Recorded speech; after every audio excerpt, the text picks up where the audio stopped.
ওরে মুসলমান, জেনে নাও, যেই কোরআনের মজলিসে কান্নার আওয়াজ নাই, যেই কোরআনের প্যান্ডেলে আমলের বয়ান নাই, ওই প্যান্ডেলে আমার মাওলা পাকের রহমত নাই। কি দুঃখ হে মুমিন, কই নবীর মহব্বত কই? কে কার বিরোধিতায় বয়ান করবে এই ফিকির চলে, বড় দুঃখ হয়। আরেকটু পেছনে যাও, নবীরা আসে, সাহাবায়ে কেরাম জীবনকে কিভাবে দ্বীনের পেছনে বিলীন করেছেন। আজ আমরা দুনিয়ার পেছনে জীবন বিলীন করি। ওরে নবীর উম্মতের দল, সাহাবায়ে কেরামদের ভিতরে 10 জন সাহাবা জান্নাতের সার্টিফিকেট পেয়েছেন। এই দুনিয়ায় জান্নাতের গ্যারান্টি কার পেয়েছেন? এই জমিনের মধ্যে জান্নাতের টিকিট পেয়েছেন 10 জন সাহাবা। এদের ইতিহাস যদি পড়ো হে মুমিন, দেখো নবীর আশিক আবু বকর, নবীজির হাতে গড়া সাহাবী হযরত ওমর, জান্নাতের টিকিট পেয়েছেন উসমান, জান্নাতের দুনিয়ায় টিকিট পেয়েছেন পয়গম্বরের হাতে গড়া সাহাবী হযরত আলী। এই 4 মনীষীর যদি জিন্দেগি বর্ণনা করি সারা রাত শেষ করা যাবে না। কে সেই আবু বকর? যে আবু বকরকে নবী বড় দোয়া দিয়ে গেছেন, আবু বকর আমার জীবনে 2টা সফর হয়েছে, একটা আনন্দের সফর আর একটা দুঃখের সফর। 2 সফরের সঙ্গীও 2 জন, দুঃখের সফরের সঙ্গী তুমি আবু বকর। জানো তোমার দৌড় কত? আমি নবী জান্নাতে যাওয়া পর্যন্ত তুমি আমার সঙ্গী হয়ে থাকবে। রাসূলের ইন্তেকালের পরে খেলাফতের চেয়ারে আবু বকর বসলেন, খেলাফতের মসনদে আবু বকর বসে গেলেন। গোটা দেশ আবু বকরের হাতের মুঠোয় চলছে।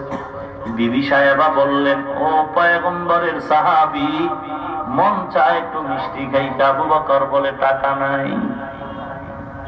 কি আশ্চর্য ব্যাপার, গোটা দেশ আপনার হাতের মুঠোয়, বলেন কেন টাকা নাই? আবু বকর বলে, বিবি বুঝো না, তাকায় দেখো গোটা দেশ আমার কথায় উঠে আর বসে। এই যে টাকা পয়সা দেখো, বাইতুল মালের সম্পদ আছে, এগুলোর মালিক আমি আবু বকর না, এগুলোর মালিক হলেন আমার আল্লাহ। আমি আবু বকর হলাম শুধু পাহারাদার। ও পয়গম্বরের উম্মত, কেমন রাহমাতুল লিল আলামিন, যার আদর্শ মানুষ গ্রহণ করলে বড় দামি হয়ে যায়। লাকাদ কানা লাকুম ফি রাসূলিল্লাহি উসওয়াতুন হাসানাহ, তোমাদের জন্য রাহমাতুল লিল আলামিনের মধ্যে উত্তম আদর্শ। কসম করে বলি, ভালো করে শুনো হে মুমিন, পৃথিবীতে আদর্শওয়ালা মানুষ যদি হতে হয়, একমাত্র আদর্শই হলো মদিনাওয়ালা নবীর আদর্শ। রাসূলের আদর্শ ছাড়া যত আদর্শই মানুষ গ্রহণ করবে, সভ্য মানুষ ক্রমান্বয়ে বেয়াদব হতে চলবে। আর বেয়াদব মানুষ, অসভ্য মানুষ যদি আদবওয়ালা বানাতে হয়, একমাত্র আদবওয়ালা আদর্শ হলো মদিনার নবীর ভেতরে। ভাইজান, আজ আমি হাফিজুর রহমান এখানে বসে কথা বলতেছি, আপনারা কত দূর থেকে পায়ে হেঁটে, কেউ টাকা পয়সা খরচ করে গাড়ি ভাড়া করে আসছেন। অবশ্যই বিশ্বাস করি এখানে কোনো দলের টান নাই, পীরের মুরিদের কোনো সম্পর্ক এখানে নাই। পিসা বাইলে মুরিদরা হাজির হয়, আমগো পিসা বুঝাইছি। নেতা সাবাইলে দলের লোক হাজির হয়, আমগো দলের নেতা। কিন্তু এখানে দলের কোনো বন্ধন নাই, কোনো পীরের তরিকার বন্ধনও নাই। এমনকি এখানে খানার জন্য কেউ আসেন নাই, এখানে টাকার জন্য আসেন নাই, বরং আল্লাহর মহব্বতে আসছেন, রসুলের মহব্বতে আসছেন। কেন আসছেন? আমার চেহারা দেখার জন্য? বলে না, কোন একটা কৃত্রিমতা যদি থাকতো তো বোঝানো যাইত। এক জায়গায় গিয়ে শুনি বক্তা বেরোইছে 22 ইঞ্চি বক্তা। কয় ইঞ্চি? এটা একটা আকর্ষণ, সবাই দৌড়ায় দেখে। আর এক জায়গায় শিশু বক্তা, শিশু বক্তা, এটাও একটা আকর্ষণ। আর এক জায়গায় গিয়ে শুনি 1.5 হাতের বক্তা, 2 হাত নাই। 1.5 হাতের বক্তা, 2 হাত নেই, এটা একটা আকর্ষণ। এখানে এরকম 1.5 হাতের বক্তা, 2 হাতের আকর্ষণও নাই, শিশু বক্তার আকর্ষণও নাই। দিলটাকে দিয়া বলছি, হিংসা না, অহংকারী না। এখানে কোন বিশাল পাগড়িওয়ালা হুজুরেরও আগমন নাই। একান্ত ভাবে যদি কেউ নজর করিয়েই থাকে, বলবে লঙ্গি পরা মৌলবী কই তো নাইল। কই লঙ্গি পরা মৌলবীর বাড়ি কই?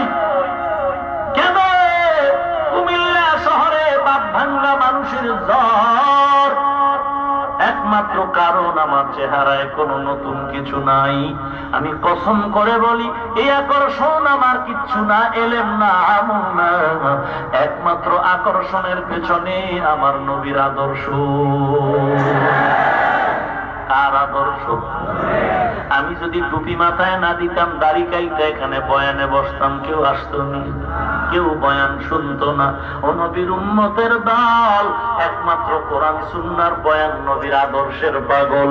আজকে মাথায় টুপি লাগাইলাম, দাড়ি রাখলাম, লম্বা জামা পরলাম, এগুলো কিচ্ছু আমার না, সব আমার নবীর আদর্শের পরিচয়। নবীর আদর্শের টুপি এত সুন্দর, নবীর আদর্শের পাগড়ি কত সুন্দর, নবীর আদর্শের লম্বা জামা কত সুন্দর, নবীর আদর্শের দাড়ি কত সুন্দর। এগুলো যদি তোমার দিল বলে সুন্দর, এবার চিন্তা করো আমার নবী কত সুন্দর। কেমন সুন্দর আমার নবী! এই জমিনের মধ্যে আরেকজন সুন্দর নবী আল্লাহ বানাইছেন, পয়গম্বর ইউসুফ। ইউসুফ নবীর তাফসীর পড়ে দেখো, আল্লাহ ইউসুফ নবীর এত সৌন্দর্য দান করেছেন। ইউসুফ নবীর দিকে যদি কেউ এক নজরে 3 দিনের ক্ষুধা নিয়ে একবার তাকাইতো, 3 দিনের ক্ষুধা নিবারণ হয়ে যাইত। আর আমার মায়ার নবী কেমন সুন্দর! আম্মা জান আয়েশা রাদিয়াল্লাহু আনহা বলেন, সকল মানুষের একটা সূর্য আছে, আমি আয়েশারও একটা সূর্য আছে। সকল মানুষের সূর্য সকালবেলা পূর্ব দিগন্তে উদিত হয়, আর আমি আয়েশার সূর্য এশার পরে আমার ঘরে উদিত হয়। কেমন সুন্দর আমার নবী! শুনো নবীর আশিক, ইউসুফ নবীর চেহারা দিয়ে তাকাইলে 3 দিনের ক্ষুধা থাকে না। আর আমার মায়ার নবী কেমন সুন্দর! 1 দিন আর 2 দিন না, 7 দিনের ক্ষুধা নিয়ে যদি একবার আমার মায়ার নবীর বরকতি চেহারায় তাকাইতো, একবার নজর করলে 7 দিনের ক্ষুধা নিবারণ হয়ে যাইত। নবীর উম্মতের দল, কেমন নবীর উম্মত আল্লাহ বানাইছেন! আম্মা জান আয়েশা রাদিয়াল্লাহু তাআলা আনহা বলতেছেন, আমি রাতের বেলা অন্ধকারে সুই নিয়ে কি যেন সেলাইয়ের কাজ করি, হঠাৎ সুইটা পড়ে গেল, বাতিও নাই, অন্ধকার। আমি সুইটা তালাশ করলাম, পেলাম না। যখন পয়গম্বরে আরবি সাল্লাল্লাহু আলাইহি ওয়াসাল্লাম আমার ঘরে তাশরিফ আনলেন, আমি নবীর চেহারার আলোতে দেখলাম চিকন সুইটা খুঁটির গোড়ায় পড়ে আছে। মিষ্টি কুমিল্লার রসমালাই কতই না মজা, কত মজা কুমিল্লার রসমালাই, কিন্তু আমি ঘৃণা করি, আমি একটাও খাই না। তাহলে এই প্রশংসার কোনো দাম আছে? প্রশংসা করলাম, কুমিল্লার রসমালাই বড় দামি, বড় মজার রসমালাই, কিন্তু খাইলাম না। এই প্রশংসার যেমন কোনো ভ্যালু নাই। নবী আমার বড় দামি, নবী নবী আমার বড় সুন্দর, নবী নবী আমার জানের জান, প্রাণের প্রাণ, কিন্তু নবী কয় দাড়ি লম্বা কর, বলে টাইম নাই। নবী বলে টুপি মাথায় দাও, নামাজ পড়, বলে সময় হয় নাই। বলবা এই প্রশংসাও মিষ্টি না খাওয়া, রসমালাই না খাওয়া ভ্যালুলেস প্রশংসার মতো। ভাইরা আমার, র্যাবের চাকরি নিছে, পুলিশের চাকরি নিছে, র্যাবের চাকরিতে ইন্টারভিউ চলছে। যুবক ভাইবা পরীক্ষায় ভালো নাম্বার পেয়ে প্রথম স্থান অধিকার করলো। চাকরি তোমার, ওকে তাড়াতাড়ি জয়েন করো, বেতন দেওয়া হবে তোমার চাহিদার বাহিরে বেশি। এইবার বলে এখন তুমি র্যাবের সিরিয়ালে দাঁড়ায় গেছো, অর্ডার আসছে উপর থেকে, বলে কালা পোশাক পরা লাগবে। যুবক দাঁড়ায় বলে স্যার আপনি যদি 2000 টাকা বেতন কমায় দেন আফসোস নাই, তবে র্যাবের চাকরি নিতে রাজি আছি, তবে একটা শর্ত, কালা পোশাক পরুন না। কারণ এই কালা পোশাক আমি ভয় পাই, মাও ভয় পাই। জ্ঞানটা ঠিক থাকলে, মেমোরি সঠিক থাকলে একটু জবাব দিবেননি, চাকরি হবে। কথা বল, ওইটা বুঝেন, এটা কেন বুঝেন না? মাস্তানি কেন করেন, অহংকারী কেন করেন? অন্যায় করতেছেন, দুর্বল থাকবেন, আল্লাহর কাছে একা একা মাপ চাইবেন। ভালো আমলি লোক পাইলে দোয়া চাইবেন, দোয়াও চান না, দিলটারে নরম করেন না, আল্লাহর কাছে তৌফিকও চান না। অন্যায়ও করেন, আবার মাস্তানিও করে। র্যাবের পোশাক না পরলে যেমন চাকরি হয় না, ঠিক এই জমিনে চলার পথে খ্রিস্টানও চলবে, একই রাস্তায় হিন্দু বৌদ্ধরাও চলবে। তবে হিন্দু বৌদ্ধ কোনদিন রসুলের সুন্নতি দাড়ি টুপি পাগড়ি পরবে না। একই রাস্তায় সব মতাবলম্বীরা চলবে। আমার নবী বলেন, আমার উম্মত যেই পথে চলবে, ডাক দিয়া জিজ্ঞাসা করা লাগবে না তুমি কোন মন্দিরের হুজুর। বান্দার আমল আর পোশাক দিয়া প্রমাণ পাবে এটা হিন্দু না খ্রিস্টান না, ওই বান্দা হলো মদিনা নবীর উম্মত। ওয়ামা আরসালনাকা ইল্লা রাহমাতাল লিল আলামিন। কষ্ট হচ্ছে না? কেমন রহমতে আলম আমার নবী, যে নবীর জন্য আসমান পাগল, জমিন পাগল, যে নবীর জন্য পাখি পর্যন্ত পাগল। কেমন মায়ার নবীর উম্মত আল্লাহ বানাইছেন। আর সেই নবীর উম্মত নবীর আদর্শ মানে না। কত সব তাকায় দেখো, কত বড় বড় হাজার হাজার হিন্দু নবীর আদর্শের পাগল হয়ে কালেমা পড়েছে। কত খ্রিস্টান ইহুদি, কত বিধর্মীরা নবীর আদর্শের পাগল হয়ে কালেমা পড়েছে। ওই আমেরিকার দুজন বৈজ্ঞানিকের নাম সবাই জানি, দেয়ার জানি, নীল আর্মস্ট্রং, মাইকেল জানি। বড় একজন বৈজ্ঞানিক, যথেষ্ট দুনিয়ার জ্ঞানের পণ্ডিত, নীল আর্মস্ট্রং, মাইকেল কলিন চাঁদের দেশে গেল। ইতিহাস আপনারা জানেন, চাঁদের দেশে গিয়ে দেখে চাঁদের মধ্যে ওখানে ফাটল দেখা যায়। ছবিটা এনে আমেরিকার ল্যাবরেটরি কম্পিউটারে দেওয়ার পরে অটোমেটিক আওয়াজ দিল, এই চাঁদের ফাটলের ছবি নতুন না, এ ছবি ১,৫০০ বছর আগের ছবি। বিজ্ঞানীরা তো শুধুই যে বিধর্মীদের কিতাব পড়ে না, না, আমরা ইসলামী কোরআন অধ্যয়ন যতটুকু না করি তার থেকে 1000 গুণ বেশি তারা করে, গবেষণা করে, কোরআন রিসার্চ করে। তারা বিজ্ঞানীরা কোরআন রিসার্চ করতেছে, তারা ইতিহাস জেনে দেখলো ১,৫০০ বছর আগে রহমাতুল লিল আলামিনের আঙ্গুল মোবারকের ইশারায় চাঁদ ফাটল ধরেছিল। দেরি করে নাই, সারা দুনিয়ার মানুষের সাক্ষী বানায়া বলে গেল, ভালো করে শুনে নাও, চাঁদের ফাটলের সেই ১,৫০০ বছর আগের কাহিনী যদি অটোমেটিক আওয়াজ দিয়া দেয়, তাহলে আমরা বসে থেকে লাভ নাই। আমরা সেই নবীর উপরে বিশ্বাস এনে কালেমা পড়ে নিলাম।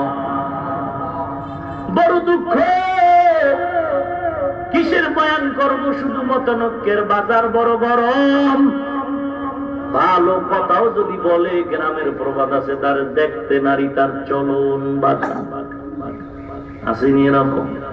নিজের নামাজ নাই, টুপি নেই, দাড়ি নাই, ইমামের পাগড়ি নেই, এটা বড় দোষ।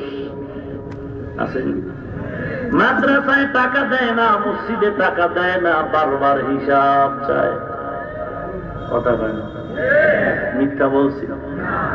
এই তো হলো অবস্থা। নিজে যে দাড়ি রাখে না, এই ফিকির না করে ইমাম পাগড়ি বাংলো না কেন, চাকরি নাই আছে না নাই? আলহামদুলিল্লাহ বলতে জানে না, আউযুবিল্লাহ পারে না, কালেমাও বিশুদ্ধ ভাবে পারে না, সে ইমাম রে মাঝে মাঝে ধমক দেয়। কপাল বুঝি মন্দ, চোখ থাকিতে অন্ধ। সাবধান হে মুমিন, ও আলেম কত দামি, তার কাছে আলো আছে, আমার কাছে আলো নাই, কারণ আমি কোরআনের আলো থেকে অনেক দূরে সরে গেছি। রহমাতুল লিল আলামিন এমন মায়ার নবী আমার, নদীর মাছ নবীর জন্য বড় পাগল, নবীর জন্য এই নদীর মাছ বড় পাগল, বড় কঠিন। জঙ্গলের হরিণ আমার নবীর জন্য বড় পাগল। মায়ার নবী রাস্তা দিয়ে চলছেন, এক ইহুদি জঙ্গলের একটা বাচ্চাওয়ালা হরিণের মা, বাচ্চাওয়ালার মা হরিণীটারে ধরে এনে শিকার করে গাছের সাথে বেঁধে রাখলো দীর্ঘদিন। বাচ্চার সাথে মায়ের কোনো যোগাযোগ নেই।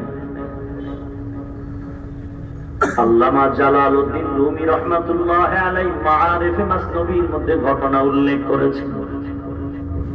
কেমন মায়ার নবী আমার, বড় আফসোস চিনলাম না সে নবী। আল্লাহর নবী একদিন সাহাবায়ে কেরামদের নিয়ে বসে বয়ান দিতেছেন, হঠাৎ করে বলে ফেললেন, এই সাহাবায়ে কেরাম, তোমাদের উপরে আমি মুহাম্মদ সাল্লাল্লাহু আলাইহি ওয়াসাল্লাম কোন অপরাধ করেছি কিনা, যদি করে থাকি তোমরা আজকে তার বদলা নাও। কথা বুঝেননি? নবীর আদর্শ কারে কয়? 12টা বাজামু রে, আমি 13টা বাজামু, অপেক্ষায় থাক। মায়ার নবী বললেন, আমি যদি কোনদিন অপরাধ করে থাকি, জুলুম করে থাকি, বদলা নাও, কারণ আমি নবী আল্লাহর রহমতের আশায় আছি। কারণ আল্লাহর রহমত ছাড়া নাজাত পাওয়ার উপায় নাই। আল্লাহ আমাকে পাওয়ার দিবেন, আমি পাওয়ার পাবো, দিবেন না পাবো না। একজন দাঁড়ায় গেল, সাহাবায়ে কেরামের শরীরে কম্পন। কয় কি নবী? নবী নাকি কোনদিন কিছু করে থাকলে বদলা নিতে বলে?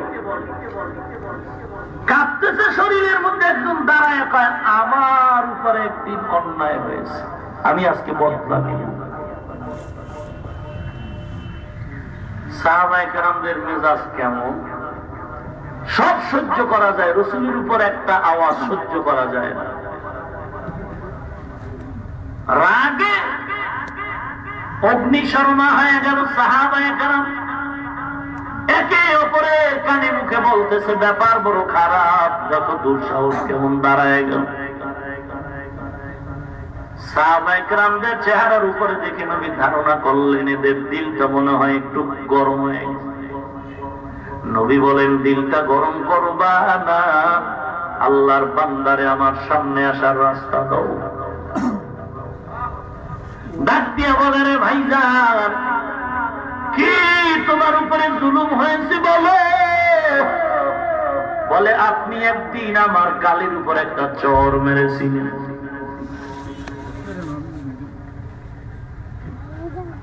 বলবো?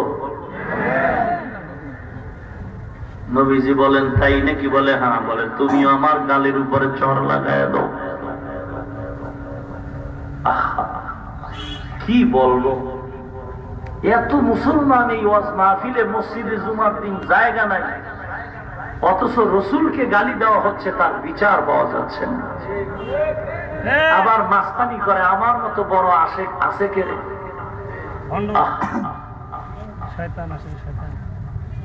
কি বয়ান করে, পাও ধরে ধরে বুঝাই, এরপর বাস সুযোগ পাইলে কম দিবে না। নিজের আমল খারাপ, একটু মাপ চাইবো, আল্লাহর কাছে কান্দবো, তা না, গীবত করে করে মুনাফিকের খাতায় নামটা লেখাচ্ছে। এজন্য সব মাহফিলে বলি, ভাই ভালো করে শুনো, কিয়ামতের দিন আল্লাহ না করুন, আল্লাহ না করুন, আল্লাহ না করুন, আমি হাফিজুর রহমান যদি বিপদগামী হয়ে যাই, আপনাদেরকে কেন দুনিয়ার কাউকে কোনো প্রশ্ন করা হবে না। কিন্তু ভালো করে রেকর্ড করে নাও, হে কুমিল্লার মুসলমান, আল্লাহ না করুন যদি আপনার কিয়ামতের দিন আপনার ছেলে জাহান্নামের দিকে যায়, আপনার মেয়েটা যদি বিপদগামী হয়, আপনার ম্যাডাম যদি বিপদগামী হয়, তাহাজ্জুদ পড়ো, জিকির করো, 13 বার মক্কার জিয়ারত হজ করে আসছো, নবীর রওজায় সালামও যদি দাও, ভালো করে লিখে নাও, তুমি তাহাজ্জুদ পড়িয়াও সন্তান কেন গুনাহ করলো, বিবি কেন বেপরদায় চললো, স্বামী হিসাবে জবাব দাও, সন্তানের বাবা হিসাবে জবাব দাও। জবাব না দিয়া জান্নাতে পাও বাড়াবার সুযোগ হবে না। আমার ফিকির বাদ দিয়া নিজের ছেলে মেয়ের ফিকির করেন, নিজের ম্যাডামের ফিকির করেন। কেমন সন্তানের পিতা হয়ে কবরে যাচ্ছেন। দেশ বাঁচাও, দেশ বাঁচাও, গরম গরম চিৎকার, দেশ বাঁচাও, সমাজ বাঁচাও, দিনকে বদলিয়ে দাও। কোনদিন দেশ বাঁচবে না যতদিন পর্যন্ত নিজে না বাঁচব। আমি এজন্য নতুন স্লোগান এক করে দিয়েছি, দেশ বাঁচাও, সমাজ বাঁচাও। কথার আগে আর একটু স্লোগান বাড়িয়ে দাও। এ সন্তানের পিতা মাতা, তোমার সন্তানদের বাঁচাও, তোমার ছেলে মেয়েকে মদের আড্ডাখানা থেকে বাঁচাও, তোমার সন্তানদের পার্কের আড্ডা থেকে বাঁচাও, তোমার সন্তানদের জুয়ার আড্ডা থেকে বাঁচাও, তোমার সন্তানের মদের আড্ডা থেকে বাঁচাও, তোমার সন্তান ছেলে মেয়েকে বখাতে ছেলেদের আড্ডাখানা থেকে বাঁচাও। তোমার সন্তান যদি বেঁচে যায়, দেশ এমনিই বেঁচে যাবে। আর যদি না বাঁচাও, তাহলে এদেশের কন্যা সন্তানগুলো ঐশীর মতো কুলাঙ্গার নারীতে পরিণত হবে। কে সে ঐশী নামের মেয়ে? পিতামাতার অবহেলার কারণে ঐশী নামের মেয়েটা বন্ধু বান্ধবের মধ্যে আড্ডাখানায় গিয়ে মাতাল হয়ে প্রেমের বন্ধনে আবদ্ধ হইয়া নিজের পিতামাতার উপরে ছুরি ধরে বসল। ও নবীর উম্মতের দল, অনুরোধ করে বলছি, দেশ বাঁচাবার আগে সন্তানদের বাঁচাতে হবে। ও আনফুসাকুম ওয়া আহলিকুম নারা। আল্লাহ আপনি হেদায়েত দান করুন। কষ্ট হচ্ছে আপনাদের, উঠা বসা করবেন না, বেয়াদবি ক্ষমা চেয়ে নিয়ে বলছি। এত বিশাল মানুষ, উলামায়ে কেরাম, মাঝখানে কত মুরব্বী, এদেরকে ধাক্কায়া কই জানাবো? যদি অভ্যাস বা ব্যারাম থাকে, আপনি ঢুকলেন কেন? আপনারা দূরে থাকবেন, আপনাদের জন্য আলাদা মাইক লাগানো হয়েছে। ওই দূরে বয়ে বয়ে মাইকের বয়ান শুনবেন আর বিসমিল্লাহ সারা বিড়ি টানবেন। ডিস্টার্ব করেন কেন? জানেন এই প্যান্ডেলের ময়দানের দাম কত? বসার সাথে সাথেই গুনাহ মাফ। আরেকটু আগাবো, তাহলে কাউকে উঠতে দিবেন না। মোটামুটি আধা বড় হলেও থাকে। আল্লাহ আজকের এই মাহফিল কবুল করুন। তাই সাউন্ড যেন ডাউন না হয়, কি কো হালকা কমায় বলিও। ভাইরাম, কি বলতেছিলাম? দেশ বাঁচাও, কথার আগে সন্তানরে বাঁচাও। যুবক, কি বয়ে বয়ে ফতুয়া দেখা, টুপির ভিতরে গোলমা। টুপি মাথায় দিলে বলে চান্দি গরম হয়। একদিনও থামবো, মাথা গরম হইল। আমাদের টুপিওয়ালাদের মাথা গরম না। তোমরা যারা ইয়াবা ট্যাবলেট খাও, মদের বোতল নিয়ে দৌড়াও, মাথা তোমাদেরটাই গরম। রাস্তার পাশের খাম্বা ধরে ঠেলে আর কয় মাঝে আনলো কেড়ে। আসেনি? কি দুঃখ! চিৎকার করে বলে গোটা দেশের মালিক এখন আমি। কেন? বলে লুঙ্গি দিয়া ভাদ্রি মানছি। ম্যাডাম বলে ঘরে চাল নাই। আল্লাহ আল্লাহর বান্দা বলে এটা আমার দোষ না, সব সুন্দর বোতলের দোষ। ও নবীর উম্মত, মাথা আমাদেরটা গরম না। আল্লাহ এত শান্তিতে রাখছেন, বুঝাবার কোনো ভাষা নাই। একমাত্র কারণ আমার নবীর আদর্শ। আপনাদের এই অঞ্চলের এমপি মহোদয়, যদিও কোনোদিন এক টেবিলে বসি নাই, খানাও খাই নাই, সালাম বিনিময় হয় নাই, এমপি সাহেবের যারা ধারের লোক আপনারাদেরকে বলছি, চলুন এমপি মহোদয়ের নিকটে, চলুন এমপি মহোদয়ের নিকটে আমাকে নিয়ে চলুন। আপনি যদি এমপি মহোদয়কে 10 বার সালাম দেন, একবার জবাব পাবেন কিনা সন্দেহ। কিন্তু রাসূলের আদর্শের দোহাই দিয়া বলছি, আমি হাফিজুর রহমান, কোরআনওয়ালা যদি এমপি মহোদয়ের সামনে যাই, আমি সালাম দেওয়ার আগে এমপি সাহেব সালাম আগে দিবে। এটা আমার টাকার গরম, ঠিক না? কিসের দোহাই দিলাম? তুকু যাও সুন্নতে আহমদ, কুজা বা মুহাম্মদ কায়বুয়াদ নিসবত তোরা। তুমি কই নবীর সুন্নত কই? চট্টগ্রামে একটা ময়দানের নাম আছে, লালদিঘি ময়দান, আছেন? একটু বলবেন কি সেখানে লাল রঙের কোন দিঘি আছিল? চট্টগ্রামের লাল দিঘির জায়গায় যেমন কোন লাল কালারের দিঘি নাই, বুড়িগঙ্গায় যেমন কোন বুড়ি নাই, ঢাকার শান্তির বাজারে যেমন শান্তি নাই, মুন্সির হাতে যেমন কোন মুন্সি নাই, আমার এই জমিনের মধ্যে কিছু আশেক রাসূল আছে, তাকায় দেখলে দেখা যায় ভেতরে নবীর কোন এশক না।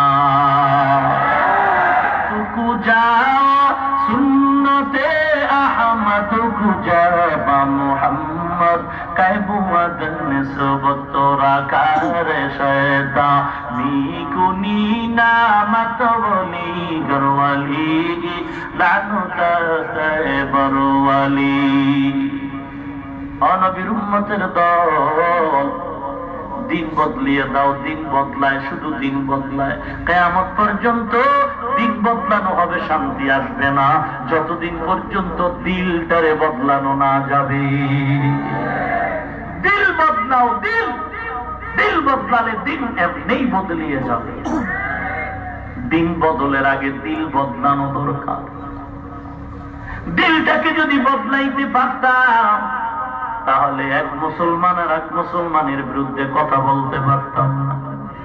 দিলটা যদি বদলায় যাইতো, মানুষ মানুষের হত্যা করতে পারতাম না।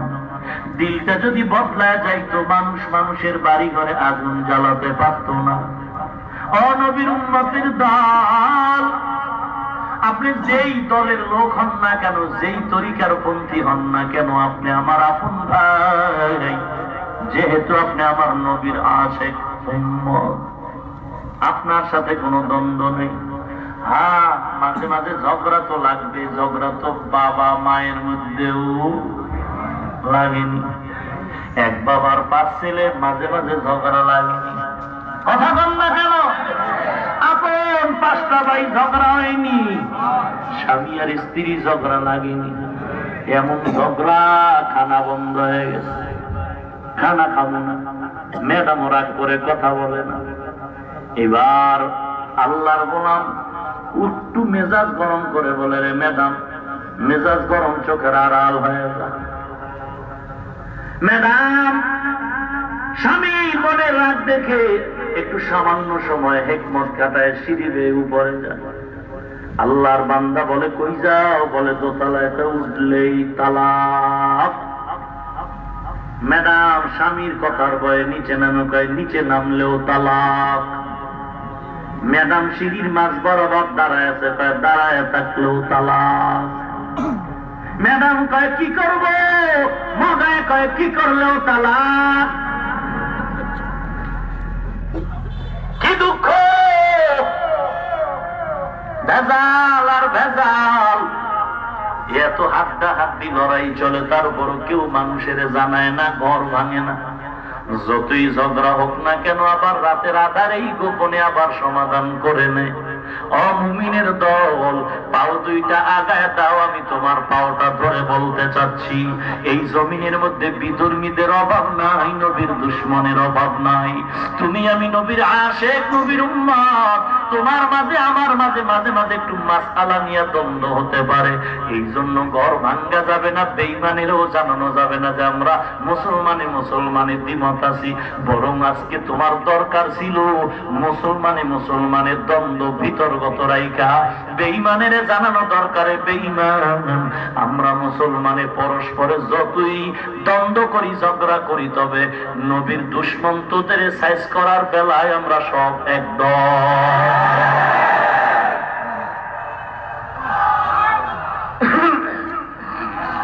ভাইরা আমার, কি বলবো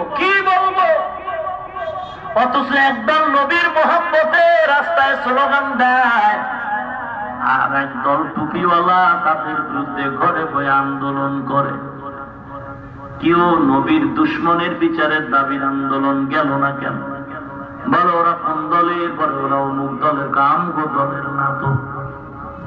নবীর দুশ্মনের বিচারের দাবি কোন দলীয় দাবি না, এটা রাসূলের ইজ্জত রক্ষার দাবি। এই দাবিতে যারা বলবে ওরা আমগো দলের না, আমরা তোদের দলের না, তোদের দলে যাব না, আমি বলবো কপালে লেখা নাও তুমি নবীজির দলের না। মাস্তানি করো, টাকার গরম। ভাইরা আমার, অনুরোধ করে বলছি, হে মুমিন, আল্লাহর নবীর সামনে বান্দা দাঁড়ায় গেল বদলা নেওয়ার জন্য, মনে আছে? কেমন রহমতের নবী আমার।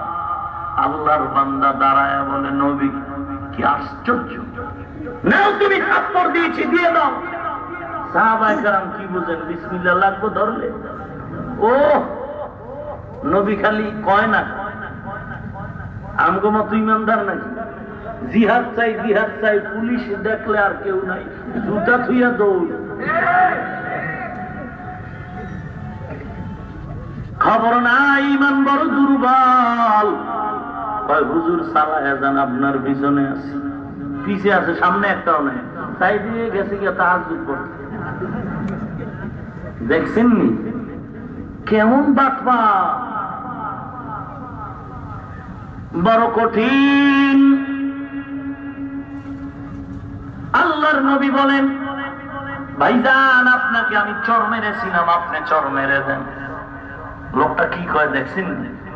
আমারে যেদিন চর মেরেছিলেন আমি ছিলাম খালি গায়ে, আজ আপনার গায়ে জামা আছে, তাড়াতাড়ি জামাটা খুলে। রাসূল সাথে সাথে জামা খুলে ফেললেন। সুবহানাল্লাহ! চিন্তা করছেন কেমন নবী? নামাজ থুইয়া নবীর জন্য জীবন দেয়। ভাইয়েরা আমার, সাহাবায়ে কেরামের অবস্থা কেমন এবার চিন্তা করেন। রাহমাতুল লিল আলামিন জামাটা খুলে ফেললেন। এবার লোকটা সামনে আগায় গেল, ঘুরে নবীর পেছনে দাঁড়াইল। রাসূলের পিঠের উপরই বাগে ছিল মোহরে নবুয়ত। আল্লাহর বান্দা গিয়া চুমু খেয়ে গেল, চুমু খেয়ে চোখের পানি ছেড়ে কাঁদে আর বলে, পয়গম্বর বেয়াদবি ক্ষমা করে দেন, আপনিই বলেছেন আপনার এই মোহরে নবুয়তের চিহ্নকে যদি চুমু দেওয়া যায় শাফাত ওয়াজিব হয়ে যাবে। আমি আজকে বদলা নিতে আসি নাই, আপনার শাফাত আমার জন্য ওয়াজিব করতে আসছি। ইমামুল আউয়ালিন আল আখিরিন বহরে সাদকা রাহমাতাল লিল আলামিন সাইয়্যিদুল কাউনাইন খাতামুল মুরসালিন আখির আমদ বুদ ফখরুল আউয়ালিন। সবাই আবার পড়েন, ওয়ামা আরসালনাকা ইল্লা রাহমাতাল লিল আলামিন।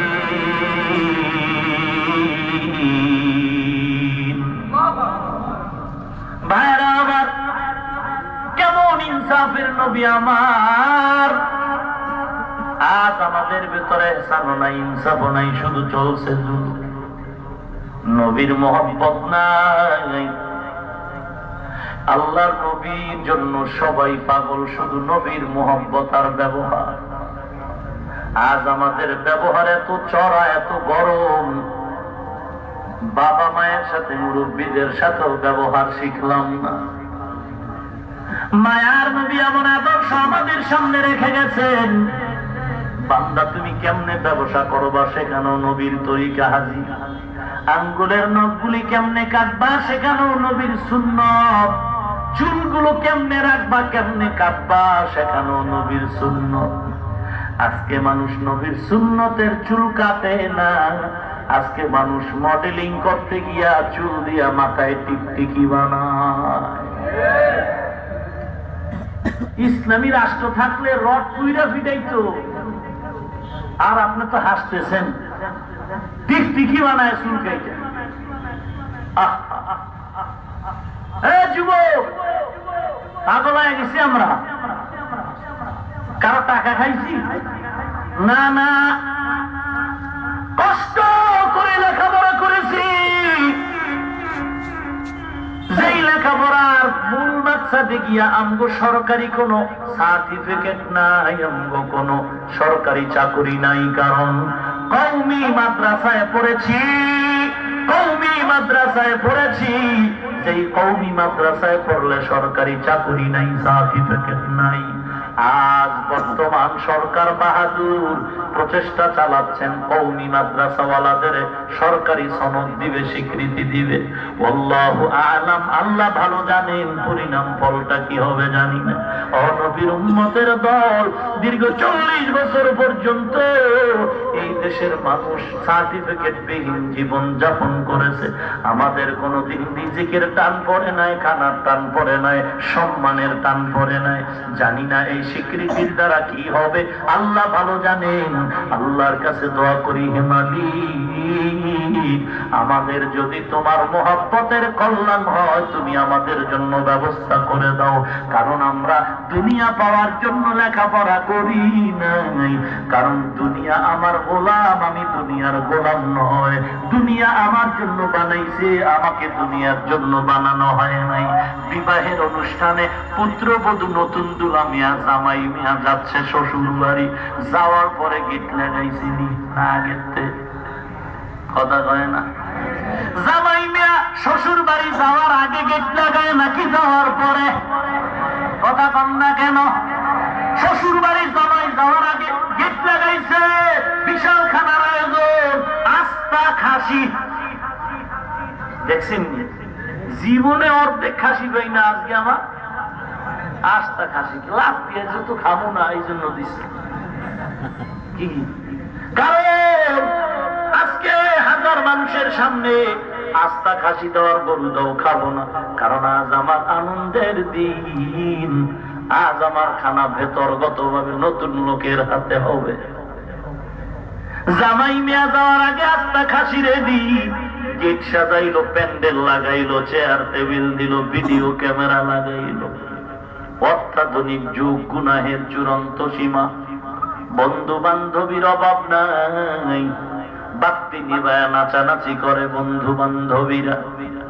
বিবাহের অনুষ্ঠান বড় গরম, চলছে বড় আয়োজন। জামাই মিয়া কালার আসবে, জামাইয়ের জন্য সব আয়োজন। জামাই মিয়া গিয়া খাইলো না, সব খাইলো আশেপাশের লোকেরা। কথাটা বুঝাইতে চাই, বলবেন গেট প্যান্ডেল লাখ লাখ টাকা খরচ করে বিশাল আয়োজন কার জন্য? নাকি জামাই প্যান্ডেলের জন্য? প্যান্ডেল জামাইয়ের জন্য, জামাই গরুর জন্য না, জামাই প্যান্ডেলের জন্য না, জামাই ওই গেটের জন্য না, জামাই লাল নীল বাতির জন্য না। তোমার বাতি লাগবে না, গেট লাগবে না, লাগবে আমার ম্যাডাম। কথা হয় না? জামাই প্যান্ডেলের জন্য না, জামাই বাতির জন্য না। বাতি বলো, প্যান্ডেল বলো, খাসি বলো, গরু বলো, সব জামাইয়ের জন্য।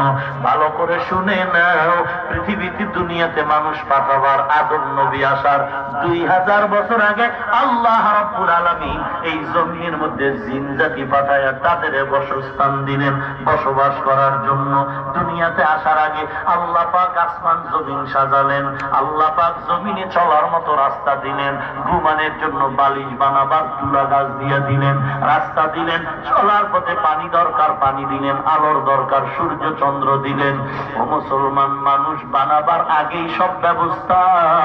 কারণটা কি? এগুলো মানুষের জন্য, মানুষে দুনিয়ার জন্য নয়। মানুষ কার জন্য? জামাইয়ের জন্য প্যান্ডেল বানাইছি, জামাই কয় এটা আমার না। জামাইয়ের জন্য খাসি, আমার না। জামাই কয় কিচ্ছু আমার না। তোর কি? আমার বোন। ও বান্দা দেখ, তাকায় দেখ, তাকায় দেখছো হিমালয় পর্বত বানাইছি, আটলান্টিক মহাসাগর বানাইছি, সুন্দরবনের কত সুন্দর করে সাজাইছি। বান্দা কয় এগুলো আমার না, এগুলো আমার না। আল্লাহ কয় এগুলো তোর না। প্যান্ডেল কার? কয়নি আমার না। কয় তাহলে এটি তোর না, তাই তোর কে? কয় তুমি মাওলাই হলা আমার। ইয়া ইলাহি মুঝসে মুঝকো दूर कर, ताके देखो मुझ में तुझको एक नजर। या इलाही तू मेरा माबूद है, या इलाही तू मेरा माशूक है। খারাপ লাগতেছে?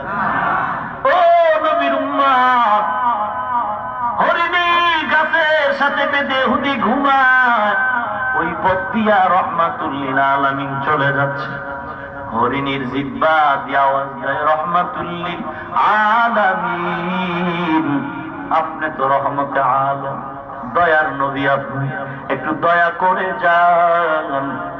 আজ আমার দুটো দুধের বাচ্চার সাথে কয়েকদিন দেখা নাই, মা মা বলে চিৎকার করে জঙ্গলে। আমিও সন্তানকে খুঁজে পাই না। ইহুদি শিকার করে গাছের গোড়ায় বেঁধে রাখছে কয়েকদিন হলো। রহমাতুল লিল আলামিন হরিণীর কথা বুঝছেন, বুঝার ক্ষমতা কে দিচ্ছেন? রহমাতুল লিল আলামিন চিন্তায় পড়ে গেলেন, হরিণীর জন্য একটু দয়া করা দরকার।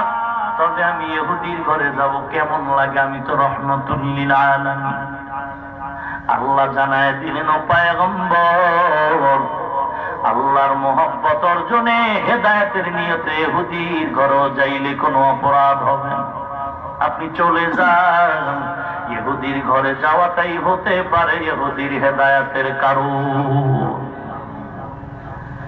রহমতে আলম, মায়ার নবী আমার, মায়ার নবী আমার ইহুদির ঘরে গিয়া ডাক দিছে, ও ইহুদি ভাই, ইহুদির দিলটা বড় ভাঙা। এই জমিনে নাকি মোহাম্মদ নামের লোক আছে, ধর্মের বিরুদ্ধে কথা বলে, তারে পাইলেই চাইস। ও নবীর উম্মত, কে কাকে সাইজ করবে আমার আল্লাহ ভালো জানেন। কতজন গেছিল সাইজ করতে, নিজে সাইজ হয়ে গেছে। এটাই আল্লাহ পাকের কুদরতি কারিশমা। কতজনে সাইজ করতে গিয়া নিজে সাইজ হয়ে যায়। ও মুমিনের দল, এই জমিনের মধ্যে রসুলের আদর্শওয়ালা আমরা না খায় মরি না। এ যুবক, আমিও তোমার মতো একটা যুবক সন্তান। তোমার দিলের মধ্যে গুনার মায়া আছে, আকর্ষণ আছে। আল্লাহর কসম, গুনার আকর্ষণ আমার মধ্যেও আছে। নাচ গান দেখলে বড় মজা লাগে, তোমার মধ্যে যেমন লাগে আমার মধ্যেও লাগে। বাদ্যযন্ত্রের আওয়াজ পাইলে যেমন তোমার মজা লাগে, মজাটা আমার মধ্যেও লাগে। এই অনুভূতি সুখ আল্লাহ আমাকেও দিয়েছেন। ও নবীর উম্মতের দল, মাথা নষ্ট হয় নাই, পাগল হয়ে যাই নাই। এরপরেও কেন গুনার দিকে আগাইলাম না? তুমিও মোবাইল চালাও, আমিও মোবাইল চালাই, তোমার মোবাইলে ছবি বাজে গানের আড্ডার অভাব নাই। ও নবীর উম্মতের দল, পাগল হয়ে যাই নাই। যদি অঙ্গ টাকা নাই, পয়সা নাই, বিল্ডিং নাই, আমরা হুজুরেরা মসজিদ ইমামতি করি, 5,000 টাকা বেতন, 6 মাস বাকি। মুয়াজ্জিনের বেতন 3,000, 9 মাস বাকি। কোন আন্দোলন করছিনি? কমিটির বিরুদ্ধে কোনদিন কথাও বলে নাই, বেতন বাড়াইও নাইলে গদির মধ্যে লাল বাতি জ্বালায় দিন, কোন আন্দোলন নাই। অথচ তুমি সরকারি বেসরকারি চাকরি করো, আল্লাহর গোলাম, ডান হাতে 20,000 বেতন খাও, টেবিলের নিচে আবার গোপন ভাবে কুত্তার মতো জিব্বা বের করে 30,000 হাতিয়া নাও।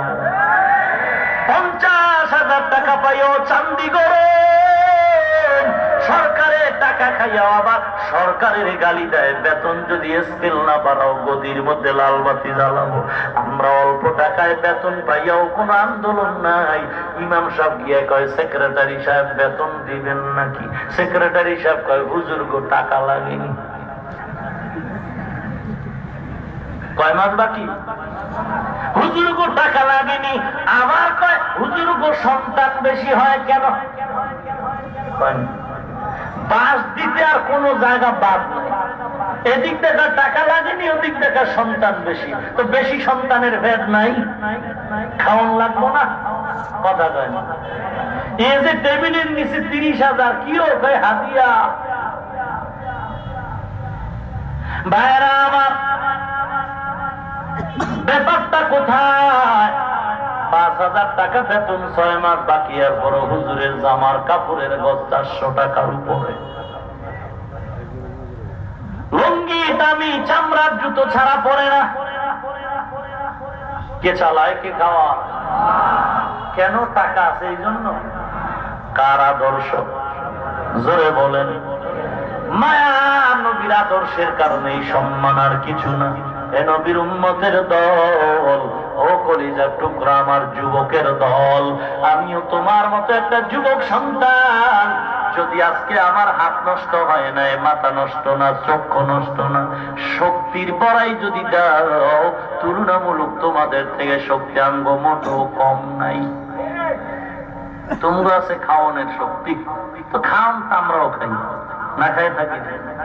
আপনারাও 3 বেলা খান, আমরাও 3 বেলা খাই, ঠিক নেই? তুলনামূলক আপনাদের থেকে ভালো খাই, বেশি খাই। ভালো খাই, বেশি খাই।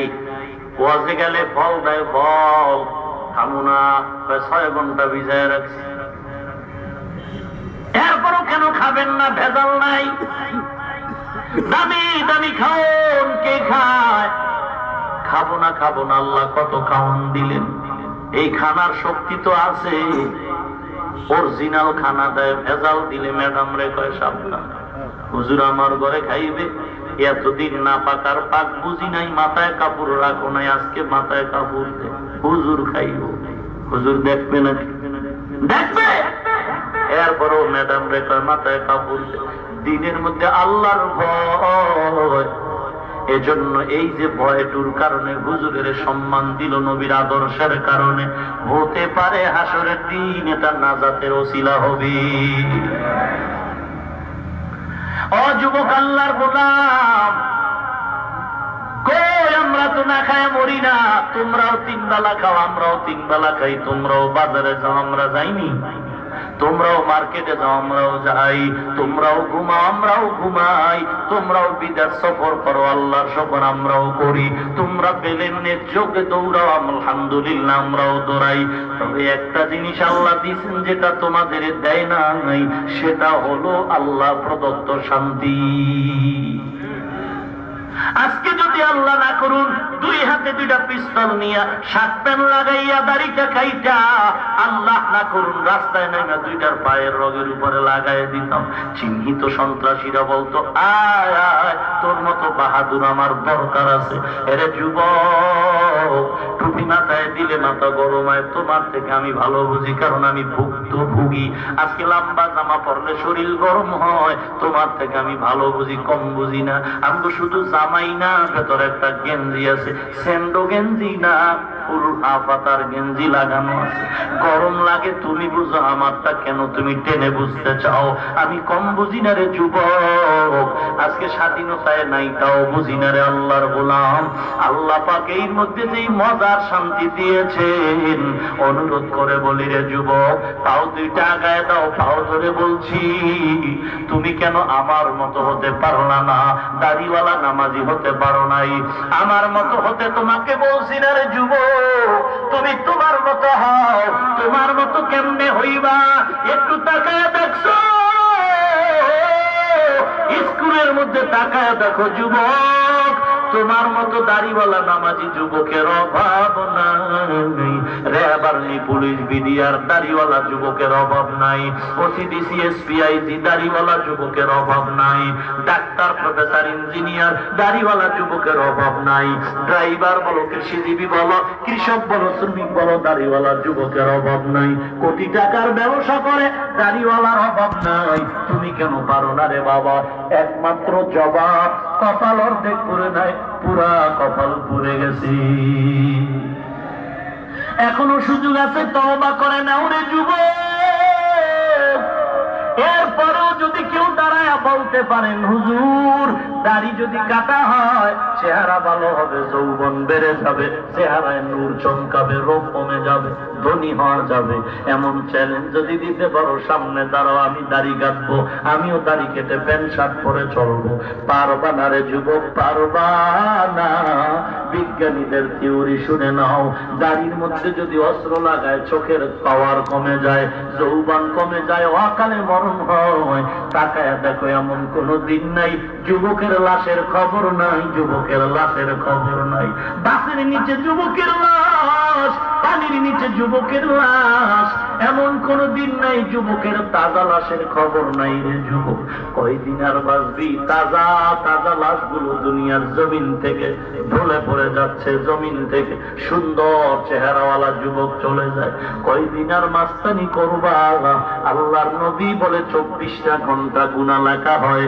যারা পুরা দাড়িটা ক্লিন করে আর যারা ছোট ছোট করে রাখে, দোনো দলের গুনাহ সমান, দোনো দলের গুনাহ সমান, দোনো দলের গুনাহ সমান। 24টা ঘন্টা গুনাহ লেখা হয়। বলবেন কারণ কি? নিয়তের বরকত, নিয়তের বরকত। আপনি নিয়ত করছেন বড় হলে কাটবো, বড় হলে কাটবো, বড় হলে কাটবো, এ নিয়তের বরকতে গুনাহ লেখা বন্ধ নাই। হেদায়েতের মালিক আল্লাহ। হরিণ যদি নবীর জন্য পাগল হয়, তুমি কেন পারবা না রে মুমিন? আজ এই নবীর আদর্শের কারণে আমি একা না, এই জমিনে কোটি কোটি মানুষ আল্লাহর নিয়ামতের রিজিক পাইতেছে, সম্মান পাচ্ছে।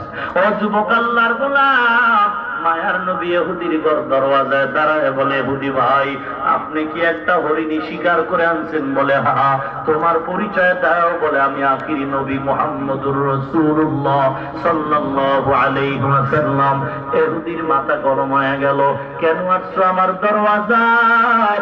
মায়ার নবী ডাক দিয়া কয়, ওই ইহুদির দুটো বাচ্চা জঙ্গলে, খানা নাই, মা মা বলে চিৎকার দেয়, একটু যদি সুযোগ দাও, বাচ্চাগুলো দুধ পান করায়া হরিণী আবার তোমার সামনে এসে যাবে। ইহুদি ডাক দিয়ে কয়, মানুষে কইছে নাউযুবিল্লাহ, মুহাম্মদ পাগল, শুধু শুনেছি, এখন চোখে দেখতেছি তুমি পাগল। না, নবী পাগল না। যদি বলে কেমনে? বলে হরিণী কি তোমার কথায় চলবে নাকি? আমার নবী চোখের পানি ছেড়ে বলে, ইহুদি ভাই, আমি জিম্মা নিয়া নিলাম, আমার হাতে রশি দাও, হরিণী যদি টাইম মতো না আসে, তুমি যেই ছুরিটা রাখছো হরিণ জবাই করবা, হরিণটা যদি সময় মতো না আসে, ওই ছুরিটা তুমি হরিণের বদলে আমার গলায় লাগায় দিও। ইহুদি মনে খুশি, সুযোগ পাই না, এই সুযোগ মুহাম্মদের বিদায় করার সুযোগ। আল্লাহ বলে, না না রে বেঈমান, না, তুই মনে করছো ইসলামের বিদায় করে দিবি, কোরআনের আওয়াজ বন্ধ করে দিবি? না না না, বরং তুই যত আঘাত করবি জানো না, জোয়ারের পানিতে বাদ দিলে যেমন পানির জোর বেড়ে যায়, ইমানওয়ালার উপরে যদি আঘাত দাও, কোরআনের বিরুদ্ধে যদি কথা বলো, জোয়ারের পানির বেগে এমন বাড়াইতে পারবে, ওয়াজ মাহফিল একদিনের জায়গায় 3 দিন হবে। 10,000 মানুষ যেখানে হয়তো ওই জায়গায় কোরআনের বিশাল প্যান্ডেল হয়ে যাবে। এ জমিন থেকে কোরআন বিদায় করতে পারবি না রে বেঈমান। যারা কোরআন বিদায় করার জন্য হাতটা বাড়াইছে, হাত নষ্ট হয়ে গেছে। যাদের মেধা খাটাইছে, মেধা নষ্ট হয়ে গেছে। বরং কোরআনের বাতি জ্বলতেছে, আজও পর্যন্ত জ্বলতেছে। জিম্মাদার আমার আল্লাহ। যারা জ্বালাইয়া জ্বালান্ত বাতি নিবাইতে গেল, তারা নিভিয়ে গেছে, কেউ জ্বলতে পারে না। অতএব অনুরোধ করে বলছে, রে মুমিনের দল, এত ভয় কেন পাও? আমার আল্লাহ তো এখনো আছে, দুর্বল না। আমার আল্লাহর শক্তি কি দুর্বল? না না, আমার আল্লাহ তো আল্লাহ, যে আল্লাহ আগুনটারে ইব্রাহিম নবীর জন্য ফুলের বাগান বানালেন। আমার আল্লাহকে কি এখনো চিনো নাই রে মুমিন? আমার আল্লাহ তো আল্লাহ মুসা নবীর জন্য 12টা নদীতে রাস্তা বানায় দিলেন। আমার আল্লাহ তো আল্লাহ ইউসুফ নবীর জন্য জুলাইখার খপ্পর থেকে দরজার তালা খুলে দিলেন। ওরে মুসলমান, এত ভয় কেন পাও? আল্লাহর মোহব্বত নিয়ে, কোরআনের আওয়াজ নিয়ে সামনে আগায় যাও। তবে গালাগালি করবো না, শালীন ভাবে কান্না নিয়ে আগাইতে থাকো। আল্লাহ পাক কোরআনের বাতি জ্বালাবেন, কেউ নিভাতে পারবে না। ওরে নবীর উম্মতের দল, কোনো গালি নাই। আপনারা এখানে যারা বসছেন, যারা দাঁড়িয়ে আছেন, জানি না কে কোন দলের লোক, কে কোন পীরের মুরিদ। একটু জিহ্বা নাড়ায়া মুহাব্বতে উত্তরটা দিবেন নাকি? এই যে দীর্ঘ টাইম এতক্ষণ কষ্ট করে বয়ান করলাম, বলবেন আমি কাউকে গালাগালি করছি? ও মুমিনের দল, গালি কেন দিব? কোরআন বলে গালি দেওয়া হারাম, হাদিস বলে গালি দেওয়া হারাম। আল্লাহওয়ালা মুসলমান কখনো গালি দিতে পারে না, আর যারা গালি দেয় তারা আল্লাহওয়ালা হতে পারে না। ও মুমিন ভাই, কেন হিংসার নজরে তাকাইতেছো? আমি 5 করলে তুমি মাথায় দিয়ে বয়ানে বসছি, আল্লাহকে সাক্ষী রেখে বলতেছি, যারা 5 করলে তুমি পড়ে নাই তাদের আমি হিংসা করব, বিরোধিতা করব। এটা মদিনার নবীর আদর্শ না। আমি লম্বা গোল জামা পরে বসছি, যারা আমার মতো জামা পরে নাই তাদের বিন্দু থেকে বিন্দু হিংসাও করি না, গালিও দেই না। কারণ হিংসা করা পতনের কারণ। আমি কওমি মাদ্রাসায় পড়েছি, কওমি মাদ্রাসা, উজানি মাদ্রাসা, হাটাজারি পটিয়া মাদ্রাসা, এই কওমি মাদ্রাসায় পড়েছি। এই জন্য যে অন্য প্রতিষ্ঠানওয়ালাকে ছোট নজরে দেখবো, খারাপ বলবো, আল্লাহ সাক্ষী, এই দিলের মধ্যে আমার বিন্দু কোনো দুশ্মনী নাই, হিংসা নাই। অতএব তোমার দিলের মধ্যে কেন হিংসা? কেন এত গালাগালি? কেন এত গীবত শেখায় চলতেছে রে যুবক? অনুরোধ করে বলি, দিলটারে নরম করে নাও, আল্লাহর মোহাব্বতে দিলটারে বড় বানায় নাও। আমার নবী ইহুদিকে এই কথা বলার পরে ইহুদি এবার রাজি হয়ে গেল। এই সুযোগ হাতছাড়া করা যায় না। আল্লাহ বলে, ইহুদি ভাবছে বুঝি মুহাম্মদের মারব। আল্লাহ বলেন, সাবধান, আমি আল্লাহ হেফাজতের জিম্মাদার। যত চক্রান্ত করবা সাকসেস হতে পারবে না, কারণ সকল ক্ষমতার মূল ক্ষমতার মালিক হলেন ওয়া মাকারু ওয়া মাকারাল্লাহ ওয়াল্লাহু খায়রুল মাকিরিন।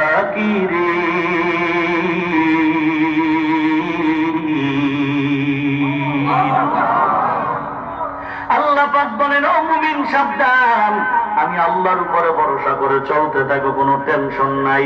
দুনিয়াতে আসছি, একদিন আবার মরণও হতে হবে। বাসের তলে হবে নাকি পানিতে হবে না ঘরে হবে কে জানেন? কয়বার মরণ হবে? একবার হুসাইনের ঘটনা আমার আগের ভাইজান বয়ানে বলে গেছেন। ইমাম হুসাইন রাদিয়াল্লাহু তাআলা আনহু আল্লাহর মহব্বতে জালিমের বিপক্ষে সঠিক দিন কায়েমের জন্য ছুরির নিচে মাথা দিয়া প্রমাণ করে দিলেন, আল্লাহর দিনের সামনে জীবনের মায়া করা যাবে না। আল্লাহর নবীর ইজ্জত রক্ষায় জীবন থাক আর যাক, নবীর বিরোধিতায় পিছপা হওয়া যাবে না। নবীর ইজ্জত ইজ্জত রক্ষায় বিরোধী শক্তির বিরুদ্ধে মজবুত হয়ে থাকতে হবে। ইমাম হুসাইনের ঘটনার থেকে শিক্ষা নাও।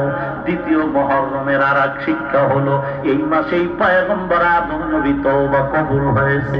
অতএব জীবনে যদি অন্যায় করিয়া থাকো, এই মুহররম মাস হলো তওবা কবুলের মাস, গুনাহ করার মাস না, তওবা কবুলের মাস। ও যুবক, ইহুদির মায়া